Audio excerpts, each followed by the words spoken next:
Planet Vero Studio is powered by the Nolan Group of RE/MAX Associated Realty. MyNextHomeFinder.com. Welcome to Treasure Coast Community Health. We have 8 locations to serve you better. Our staff is dedicated to help you and your family. Here's your host, Vicki Soule.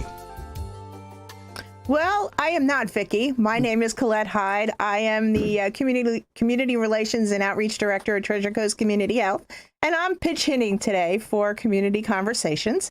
And I have a very special guest with me today. It is Leslie Swan, and Leslie is the actual supervisor of elections here in Indian River County. So welcome. Well, thank you, Colette. It's great to be here.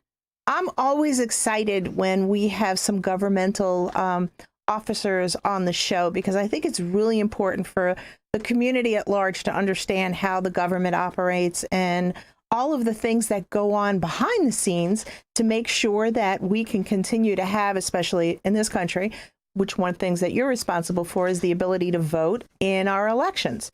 So I thank you for obviously doing your job, but most important, I thank you for upholding that freedom that we have here in this country. It certainly is a privilege to be able to serve this community as supervisor of elections. Yes. So why don't you tell us a little bit about the Supervisor of Elections office and maybe a little bit about some of the responsibilities that people might not know you guys are responsible for?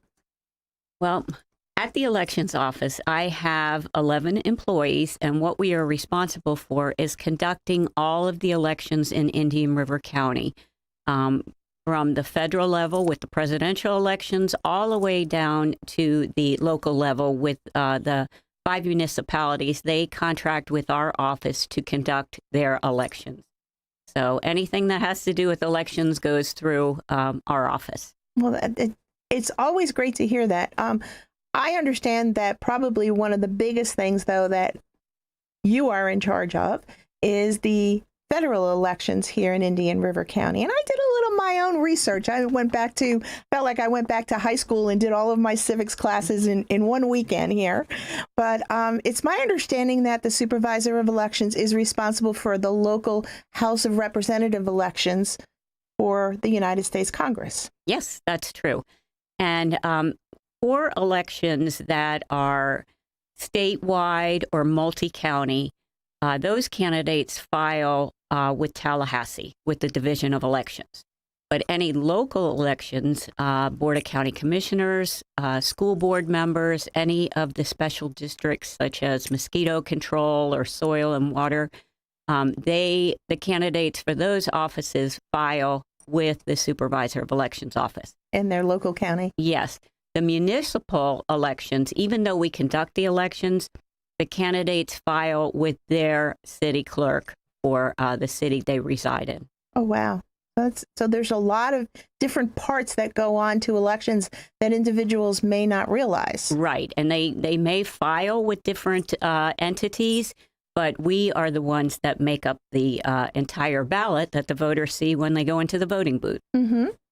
So I understand that the Supervisor of Elections is also responsible for the current voting rolls to make sure that the rolls are current. Yes. How do they go about doing that? Okay, well, we have a lot of each of the 67 counties follow the same procedures, and they're spelled out in statute. And we do what's called list maintenance activities. And there's a couple of different ways you can do that. For many years, we used the national change of address and COA lists that come from the post office. So anytime you put in a change of address, they send over that list to us when we run the NCOA list, and we see if there's any matches with the voter rolls. And if there are, then we start the process of sending out cards to them, address confirmation cards, to see if they've moved, so that we can move them to the right county if they've moved within Florida, or if they've moved out of Florida, we get confirmation from them that we can take them off the voter rolls. But something that's very exciting that's happened within the last 2 years, our Association of Supervisors of Elections have been lobbying the Florida legislature for us to join. It's called the ERIC program, Electronic Registration Information Center. And finally, about a year ago, they allocated the money for that. And what it is, it's a data matching center. And right now, Florida is the 30th state to join, along with the District of Columbia. And what's involved in that program is several times a year, the state of Florida has to send up to this information matching center our entire voter registration database for the state. And then they run it against all of these other 30 states in the District of Columbia, and they try to find matches. Let's say people that are registered in 2 different states, someone that may have died out of the state of Florida, because if you die in the state of Florida, we know almost immediately, because anytime someone passes away, they go to get a death certificate. Right. Well, we get those lists from the state, and once we get that, we can automatically remove the person. But if they've moved out of the state, died out of the state of Florida, then we don't really know unless a family member comes in and brings us an actual death certificate. So we are able to clean up our rolls now by removing people that have passed away out of the state of Florida. If they're registered in 2 different states, we have to reach out to them and say, hey, it looks like you've registered in 2 states. You know, which one do you want to be registered in? And something that recently happened that was amazing was when they got that list that they're registered in 2 different states, it also told us the last election they had voted in. And we found 3 people that voted in both states. Oh, wow. So what we do with that is we turn that over to the local state attorneys, and they go out to prosecute those people. And I am happy to say that actually our state attorneys actually follow up on those cases. Well, I'm glad to hear that. My parents came here from Europe. They came here after the Second World War and then became naturalized American citizens. And my brother and I were born here. But the reality was my parents always said to me how important our right to vote was. My mom went through Nazi Germany, and some of the things, the stories that she would tell about how horrible things were during that time frame. And she used to always say to me, be grateful you're an American. So for all of those individuals out there who have the right to vote, don't abuse it. Don't go vote twice. I think that's very important. But I'm glad to hear that we do follow up with that, because I think that we heard a lot about that in the last election. And it's good to hear that those numbers were so small, at least in this immediate area. Well, what I can't understand is why shouldn't all 50 states have to be involved in this program? That's where I was going to go with you. Yep. And it's kind of a voluntary program, and it costs some money, but it's not that much money. And I think that, you know, the way the government spends money, that could be one thing that they could pay for if they wanted to do that. But that would definitely clean up everyone's voter rolls to have that. Absolutely. And you were talking about the importance of voting. You know, we just had a great example. There was a election for someone that had passed away, and this was in one of the congressional districts in South Florida. And the candidate won the Democratic primary by 6 votes. So you don't think your vote counts? 6 it votes. Most certainly does. If someone had gotten 7 more of their friends out there, exactly, it would have gone a different direction. Absolutely. And I think people don't. I think there's a time frame where people kind of take it for granted. Oh, everyone's going out to the elections. I'm not going to go vote today. And I think it's really important that everyone take that responsibility. It's interesting, though, because I did a little research. As I said, I went back in and I felt like I was back in high school here doing all of my civics classes. But I didn't realize that the number of House of Representatives is fixed in Congress for the House of Representatives, that we're limited to 435 members of Congress, no matter how many people we have in the United States. So that brings about some questions on how does that proportion of House of Representatives be divided up so that everyone in the country has the ability to say, I'm represented? Well, I'm glad you asked that question, because we are right in that time. You know, the U.S. Census is conducted every 10 years, and it has been since 1790, and it's, you know, required through the U.S. Constitution. And all persons that are 18 years and above are obligated to answer the census questions. And it was a little crazy because if you remember, COVID was going on during the U.S. Census. But the information that's extracted from the decennial census is used for the reapportionment. And the results of that 2020 census are how those 435 representatives are reapportioned throughout the state. And here in Florida, we gained one. Oh, we did? Yes, okay. We gained one. So it's one congressional seat. So that is what reapportionment is. And then we go on to the redistricting phase. And that's where the Florida legislature decides where this new congressional seat is going to be and the new lines for that, and also for the state legislative districts that we have. So that's what's going on now with the Florida legislature. They are trying to move those lines all around. And we're hoping that by the end of January that will take place. But you know, as well as I do, there's always legal challenges which arise, which makes it a lot more difficult for supervisors of elections, because once we get that information, then we can do our re-precincting, because we may have to move around some precincts depending on, you know, if a congressional district splits part of the county, we want to keep everyone in that district in one precinct if possible. So it's going to be a tight time frame for us because we have coming up the gubernatorial elections. Correct. And the primaries are in August. So it's going to be a lot of work for us. Hopefully these lines get settled sooner than later. It's my understanding that they have up to 3 years after the census comes out to make all of that happen. Yes. Well, the last time there were challenges that went into probably the next year and a half, and they had to change things around again. We were very fortunate the last time. Our entire congressional district, state house, and the state senate are all one district in Indian River County, which makes it a lot better. A lot easier, but I'm not sure that's going to happen this time. Okay. Well, we're going to take a short break here. We'll be back with Leslie Swan to talk a little bit more about the supervisor of elections and the role and how important it is here in Indian River County.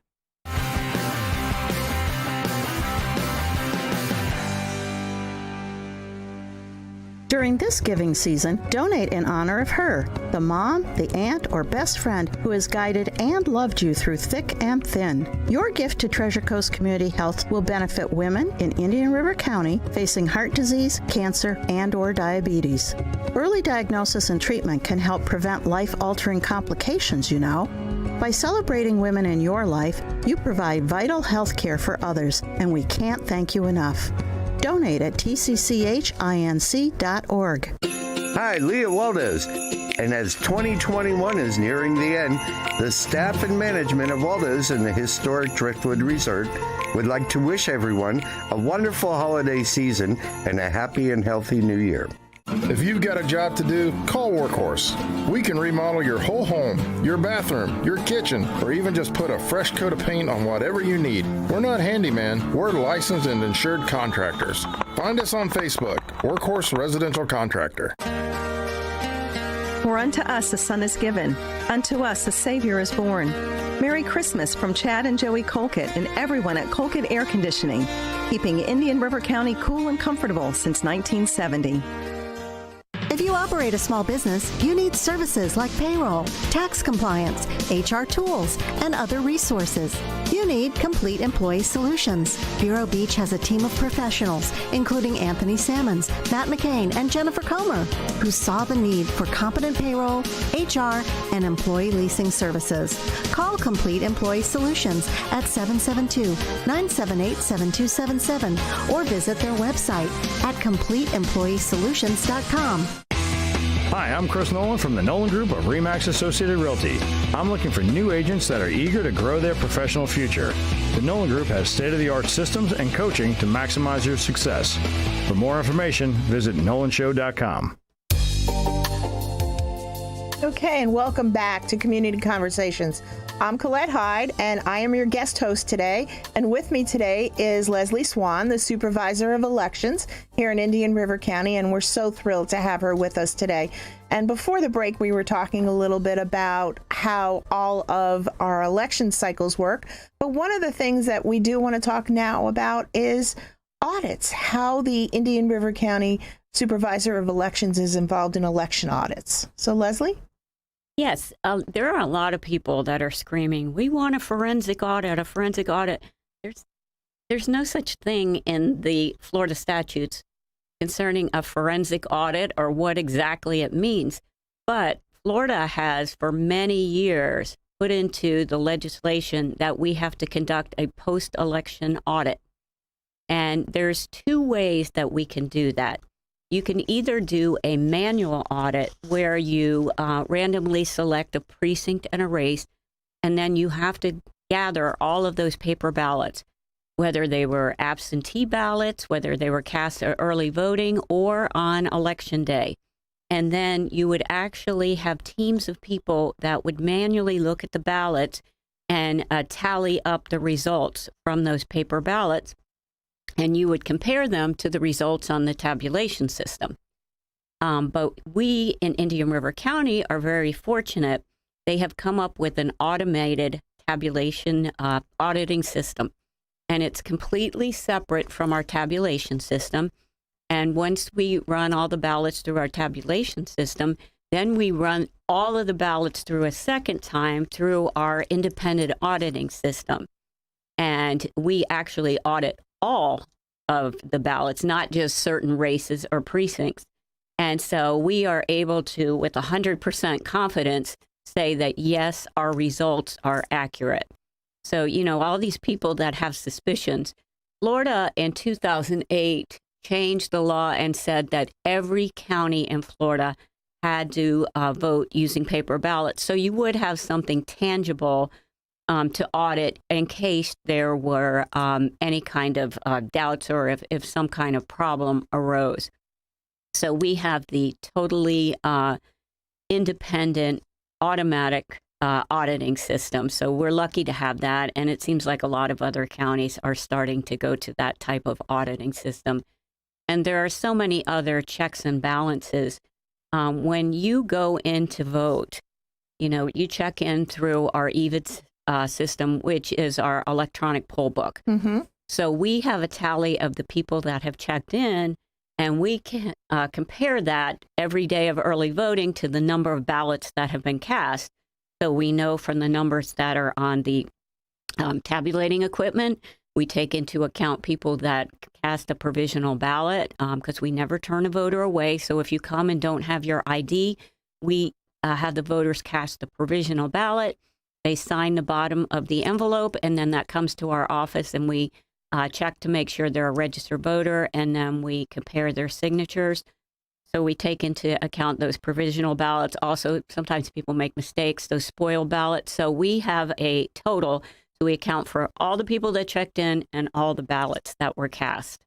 And let me ask you a question, because like when I submit my ballot after I get my ballot and I vote, and then I put it into that optical scanner, Yeah, right? Does it scan the ballot right there? Yes. So it gives a tally and a total right there. So that machine is so it increments every time your ballot's accepted. If you make a mistake, let's say you overvoted a race or it can't read, some people, instead of filling in the bubbles, they circle the candidate's name. Right. So it looks like they haven't voted their ballot. It gets kicked back, and the voter has a chance to correct their mistake. It gets kicked back as they enter it into the machine. Oh, that's great. So they can correct it. Now, that's great if they're in person. But if you vote a mail ballot, the same thing basically happens. When we run it through our high-speed tabulators, if they make a mistake, if it can't read the ovals or they've overvoted a race, it gets kicked out into a separate tray. And then those ballots are reviewed by our canvassing board, which is made up of a county court judge, the chairman of the Board of County Commissioners, and the supervisor of elections. And we look at those ballots manually in person. And if we can decide the voter's intent, then that ballot is duplicated. and we run that ballot through so that the voter doesn't lose their vote. Yeah, lose their vote, because people don't read instructions, and they mark the ballots different from what they're supposed to. So we want to make sure that every single vote they cast in every race gets counted. Absolutely. Well, that's great. I'm glad to hear that there are those safeguards in place for people, because I think so many people, especially after this last election, felt as though there were things that were inappropriate. And I'm glad to hear that you have all of those safeguards in place. We also have another safeguard. You know, there's a lot of people. We had a lot, more than ever, almost twice as many people vote by mail during the presidential election. And as big and as red and bold as we write it, you need to sign the back of that certificate envelope, because that's how we determine if it was actually you that voted that ballot, because we check the signatures on all 46,000 mail ballots that came back.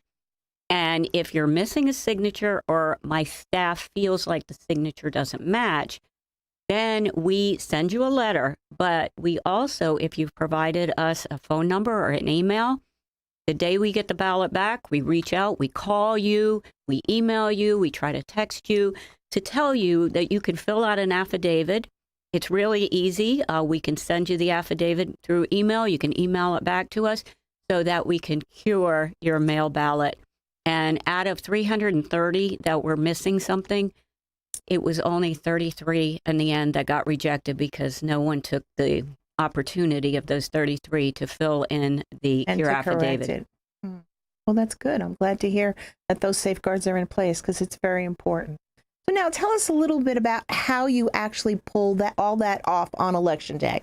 I know you must need volunteers to help with that. Yes, my staff is wonderful, but it's only 11 of us. So what we do is we used almost 300 poll workers, our election workers. They are amazing. So they man the early voting sites and the polling places on Election Day. And we basically had to double our staff size, because we have never had that many mail ballots before. And that's a very manual process, because we did all of the inserting of the mail ballots in our facility. So we sent out 55,000. And then we got back 46,000. So, wow, that's a great number. Yeah, with the 46,000, then we had to check all of the signatures on those. So we hired 11 temporary workers that helped us do all of those procedures. And we were lucky to find those people. And it was a lot of work, but we got it all done. So if someone wanted to volunteer with the Office of Elections, or with the Supervisor of Elections, how would they go about doing that? Well, if they want to be a poll worker, then they fill out right on our website at voteindianriver.gov. There's a poll worker application, or if you're near the office, you can just drop in. You fill out that application, and then we also have orientation. So anyone that's filled out an application, or when you go to register to vote, there is a place on the application that asks you if you'd like to be an election worker. You can come to the orientation and see if that's something that you really want to do, because it's a very long day. Or you can just email us, because we have other opportunities, helping us open the mail ballots, helping us check signatures. We need a lot of volunteers. And I call them volunteers, but they get paid for their work. Well, that's good to know. So if somebody wanted to help with the elections process in the United States and make sure that we continue to safeguard this very, very, very special right that we have as Americans, there's a place for them to carry out that. Yes, and I just have to give a shout out to my staff. They are such dedicated individuals. I just have to give them a round of applause. And our Board of County Commissioners is also super supportive of the elections office. So we have a great community. All right. Would you like to give them that website one more time where they can contact you? It's voteindianriver.gov. We just changed it to the .gov at the end. Great. All right. Well, I want to thank everyone, and especially Leslie Swan today, for coming and listening to us. Treasure Coast Community Health is here for everyone in the community, regardless of your ability to pay. So don't hesitate if you're looking for medical services, dental services, or behavioral health. Have a great day, everyone.